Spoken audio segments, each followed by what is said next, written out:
Hello दोस्तों, नए video में आपका बहुत बहुत स्वागत है। साल में एक बार एसजेवीएन का स्टॉक जो है बिल्कुल फोकस में आता है और वो टाइम होता है जब वो डिविडेंड का ऐलान करता है। तो डिविडेंड को लेकर वो समय आ चुका है। तो हम आपको यहाँ पर बताने वाले हैं कि डिविडेंड को लेकर कौन सी इंपॉर्टेंट डेट है जो आपको ध्यान में रखनी है। उसके अलावा पास्ट में कैसा डिविडेंड कंपनी ने दिया है, मतलब जो एसजेवीएन है। दोस्तों, ये गवर्नमेंट की कंपनी है, गवर्नमेंट ऑफ इंडिया और गवर्नमेंट ऑफ हिमाचल प्रदेश इनका जॉइंट वेंचर है। उसके बारे में हम आपको बताएंगे और कंपनी के कुछ फंडामेंटल्स जो एज एन इन्वेस्टर आपको जानने चाहिए। तो दोस्तों, यहाँ पर आपको नोट करना है फरवरी 12 फ्राइडे का दिन है, क्योंकि उस दिन मीटिंग होने वाली है जो बोर्ड ऑफ डायरेक्टर्स हैं एसजेवीएन के, उनकी, और क्वार्टर 3 के रिजल्ट आएंगे। क्वार्टर 3 का मतलब है अक्टूबर से दिसंबर 2020। तो इन 3 महीनों में कैसा बिजनेस हुआ है उसके बारे में बताया जाएगा। ये 3 महीने के रिजल्ट आने वाले हैं और रिजल्ट के बाद डिविडेंड जो है उसका ऐलान भी होगा, जो इंटरिम डिविडेंड जो कंपनी देने जा रही है। और पास्ट अगर हम देखें तो पास्ट में एसजेवीएन एक बहुत बड़ा डिविडेंड प्लेयर रहा है। तो उसके बारे में हम आपको बताने वाले हैं कि किस हिसाब से इसने पास्ट में डिविडेंड दिए हैं अपने शेयर होल्डर्स को। दोस्तों, अभी एसजेवीएन का जो स्टॉक प्राइस है वो 25 रुपए के आसपास में है। आप देखिए डिविडेंड उन्होंने किस हिसाब से दिया है। देखिए, सितंबर 2020 में 50 पैसे का उन्होंने डिविडेंड दिया है और पिछले साल फरवरी में 1 रुपये 70 पैसे का डिविडेंड दिया था। अगर आप 25 रुपए कोई एक मानक पकड़े, अगर हम देखें कि आपकी कॉस्ट प्राइस है, तो लगभग 7% का डिविडेंड उसके हिसाब से आपको मिल रहा है। और ये 50 पैसे को भी अगर जोड़ दे तो 2 रुपया 20 पैसा, लगभग 9% के आसपास ये डिविडेंड चला जा रहा है। फिर देखिए आप 2019 में, आप देखिए 18 फरवरी जो एक्स डिविडेंड डेट थी, 1 रुपया 50 पैसा, मतलब अगर वही 25 रुपए को अगर हम बेस पकड़ते हैं तो 6% के आसपास का ये डिविडेंड है। और देखिए यहाँ पर मैं ये सितंबर के जो डिविडेंड है उसको मैं कैलकुलेट भी नहीं कर रहा हूँ, क्योंकि 1.50 और अगर आप 65 पैसा अगर आप ऐड करें तो 2 रुपया 15 पैसे के आसपास ये बनता है दोस्तों। और फिर आप देखिए 1 रुपया 90 पैसे का डिविडेंड था यही फरवरी के महीने में। और फरवरी 2017 में आप देखिए 2 रुपया 25 पैसे का डिविडेंड था। तो अगर आप देखते हैं तो फिर तो 9% से ऊपर का डिविडेंड है। और ये दोनों अगर आप ऐड कर लेते हैं तो फिर तो 10% से ऊपर भी डिविडेंड चला जाता है। तो एसजेवीएन जो है ओवरऑल एक डिविडेंड प्लेयर रहा है। लेकिन दोस्तों, ये जो 25 रुपए का जो स्टॉक प्राइस है ये हम देख रहे हैं, ये 2019 से हम देख सकते हैं 25 या उससे नीचे का स्टॉक प्राइस एसजेवीएन में आया हुआ है। जैसे कि हमने आपको बताया फरवरी 2018, तो ये वाला पॉइंट होगा जो फरवरी 2018 का, मतलब तब तो स्टॉक प्राइस 36 रुपए के पास में था। तो उसके हिसाब से अगर आप देखें 1 रुपीज 90 पैसा मिला है, तो उन शेयर होल्डर्स को तो 5% का ही देख सकते हैं कि इजाफा हुआ है। और 2017 में भी आप देखिए 2 रुपया 25 पैसा जो हमने आपको बताया था, तो अभी भी आप स्टॉक प्राइस आप देखिए 2017 का जो फरवरी का महीना था, तो ये भी आप 32 से 34 रुपए के बीच में आप देख सकते हैं। फिर भी उसके हिसाब से भी आप देखें तो आज किसी भी एफडी से तो अच्छा रिटर्न है ही। पास्ट में अच्छा खासा कंपनी ने डिविडेंड दिया है। ओवरऑल ये एक डिविडेंड प्ले ही बनकर रह गई है। और फिलहाल हमने देखा है कि स्टॉक प्राइस बहुत ही नीचे रहा है। देखिए मार्च में तो पैनिक हुआ ही था, 18-20 के लेवल तक आ गया था और फिलहाल भी अभी 25 रुपए के आसपास ही है। तो कोई बहुत बड़ा मोमेंटम या मूवमेंट नहीं है, जैसे कुछ ऑटो कंपनीज में आप देख पा रहे हैं, टाटा मोटर्स में आप देख पा रहे हैं, या फिर फार्मा कंपनीज में आपने देखा होगा, सिप्ला हो या अरविंदो फार्मा हो या अभी सन फार्मा हो, वहां पर आपने जैसा मूवमेंट देखा है। तो ये पीएसयू कंपनीज में अभी भी वो मूवमेंट नहीं आ रहा है और एसजीवीएन भी एक पीएसयू कंपनी है, तो फिलहाल वो मूवमेंट नहीं है। अगर कुछ इसके लिए इंटरेस्टिंग कोई स्टॉक को बनाता है तो वो इसका डिविडेंड यील्ड है या डिविडेंड ही है दोस्तों। तो क्या है कंपनी, क्या है इसका बिजनेस, थोड़ा सा और डिटेल में समझ जाते हैं दोस्तों। बहुत सारी लर्निंग होगी, डेटा पर हम काम कर ही रहे हैं जैसा कि आप देख रहे हैं। कुछ और डेटा, कुछ और इंफॉर्मेशन आपके लिए। तो ये है फंडामेंटल्स। देखिए फंडामेंटल स्क्रीनर के हिसाब से लगभग 10,000 करोड़ का मार्केट कैप है, जो इसको एक स्मॉल कैप कंपनी बनाती है। 25 रुपए का स्टॉक प्राइस है। प्राइस अर्निंग अगर आप देखें तो 6.66 है और इंडस्ट्री का है 13.2। दोस्तों ये पावर सेक्टर में है, रिन्यूएबल एनर्जी में इनका अच्छा खासा काम है और पावर सेक्टर में हम देख ही पा रहे हैं कि जो प्राइस अर्निंग मल्टीपल है कंपनी को अच्छा नहीं मिल पा रहा है। एक चीज जो इसे आकर्षित बनाती है वो है book value.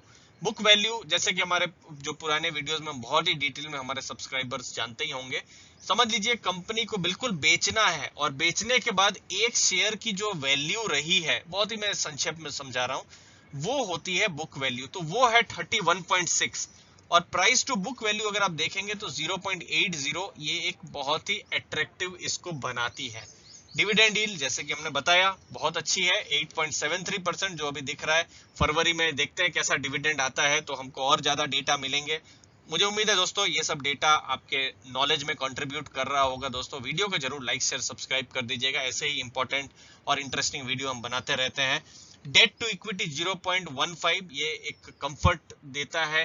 Generally power sector companies जैसे कि एनटीपीसी है तो वहां पर डेट बहुत ज्यादा है। टाटा पावर आप देख सकते हैं प्राइवेट सेक्टर की कंपनी, डेट बहुत ज्यादा होता है तो वो चिंता रहता ही है, लेकिन यहाँ कम डेट एक और जो टेंशन है इन्वेस्टर की वो और कम करती है।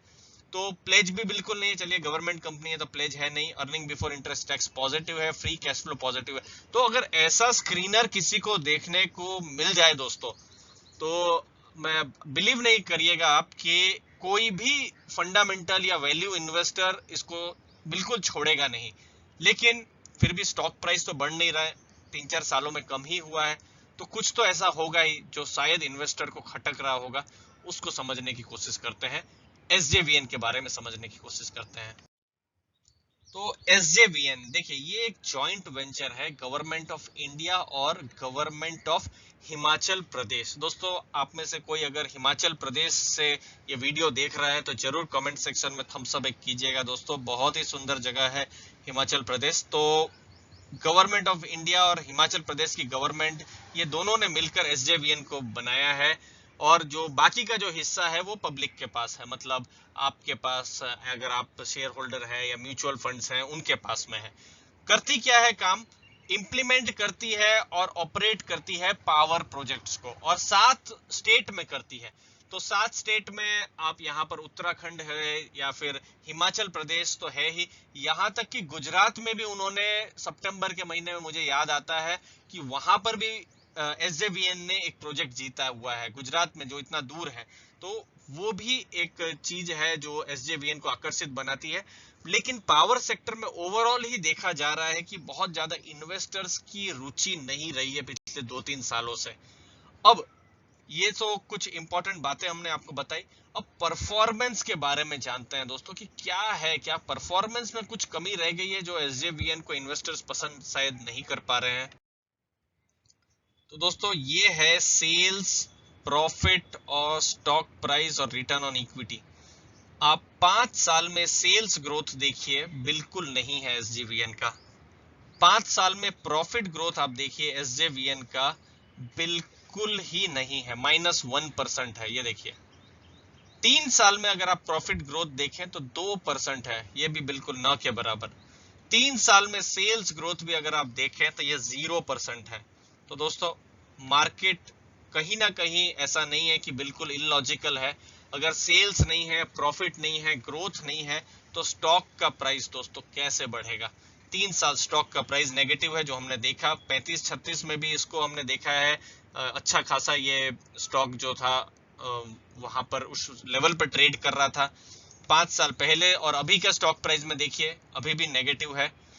रिसेंट का भी जो परफॉर्मेंस है कॉन्फिडेंस उतना नहीं दे पाता है। देखिए ट्रेलिंग 12 मंथ इसे कहते हैं, टीटीएम, मतलब पिछले जो 12 महीने हैं 13% नेगेटिव, 14% नेगेटिव, स्टॉक प्राइस भी नेगेटिव, रिटर्न ऑन इक्विटी ठीक ठाक है 13% के आसपास। तो अब क्या उम्मीद है इन्वेस्टर्स के लिए वो जरा समझते हैं। तो इन्वेस्टर्स के लिए सबसे इंपॉर्टेंट रहेगा, देखिए Q3 का रिजल्ट तो आने वाला है, डिविडेंड भी आपको पता चल ही जाएगा। आपको ये जो रिजल्ट है उसमें जो 2 बातें मैंने बताई, Q3 और डिविडेंड, उसमें Q3 पर बिल्कुल फोकस करना है। देखिए डिविडेंड तो चलिए हम मान सकते हैं कि अच्छा खासा मिल भी जाए 7-8%, अगर कोई बहुत बड़ा शॉक नहीं आता है तो अच्छा खासा डिविडेंड मिल सकता है। लेकिन अगर Q3 में अगर कंपनी कुछ संकेत देती है कि उनका बिजनेस अच्छा हो रहा है या बिजनेस पॉजिटिव डायरेक्शन में जा रहा है, तो ये स्टॉक री रेट हो सकता है। फंडामेंटल्स हमने एक जगह में देखे थे, फंडामेंटल बहुत ही मजबूत थे, बिल्कुल कम डेट की कंपनी है और यहाँ पर कंपनी अच्छा डिविडेंड भी पे करती है, प्राइस टू बुक कम है। लेकिन अगर बिजनेस नहीं है, अर्निंग नहीं है, और उस हिसाब से अगर आप देखें तो फिर कंपनी बिल्कुल अट्रैक्टिव नहीं बन पा रही थी। तो देखना पड़ेगा Q3 कैसा है। डिविडेंड पर तो हम वीडियो बनाएंगे ही दोस्तों, लेकिन उस वीडियो में Q3 के नंबर्स पर और ज्यादा डिटेल में हम बिल्कुल नजर डालेंगे। अगर कहीं पर कोई टर्न अराउंड हो तो ऐसी कंपनी बिल्कुल छोड़नी नहीं चाहिए। लेकिन आज भी ये पोर्टफोलियो कंपनी बन सके उसके लिए जो डेटा है वो सजेस्ट नहीं कर पा रहे हैं, डेटा मदद नहीं कर पा रहे हैं कि SJVN जो है एक पोर्टफोलियो कंपनी, मतलब आपके पोर्टफोलियो में 7-8% हिस्सा ले सके। नहीं, आज वो स्थिति में SJVN नहीं है। तो नेक्स्ट ट्रिगर रहेगा Q3 के रिजल्ट, और उसके बाद क्या रिसर्च हाउसेज और ब्रोकरेजेस की राय है, और उसके बाद भी इनफैक्ट Q4 कैसा रहता है, मैनेजमेंट की क्या कमेंट्री है, गवर्नमेंट ऑफ इंडिया या हिमाचल प्रदेश गवर्नमेंट के क्या प्लान्स हैं, वो सब भी जानना बड़ा ही इंपॉर्टेंट रहेगा। आपने अपना समय दिया दोस्तों, उसके लिए बहुत बहुत धन्यवाद। वीडियो अच्छा लगा हो तो जरूर लाइक शेयर सब्सक्राइब कीजिएगा। 24,000 से ज्यादा सब्सक्राइबर हो चुके हैं, उसके लिए बहुत बहुत धन्यवाद।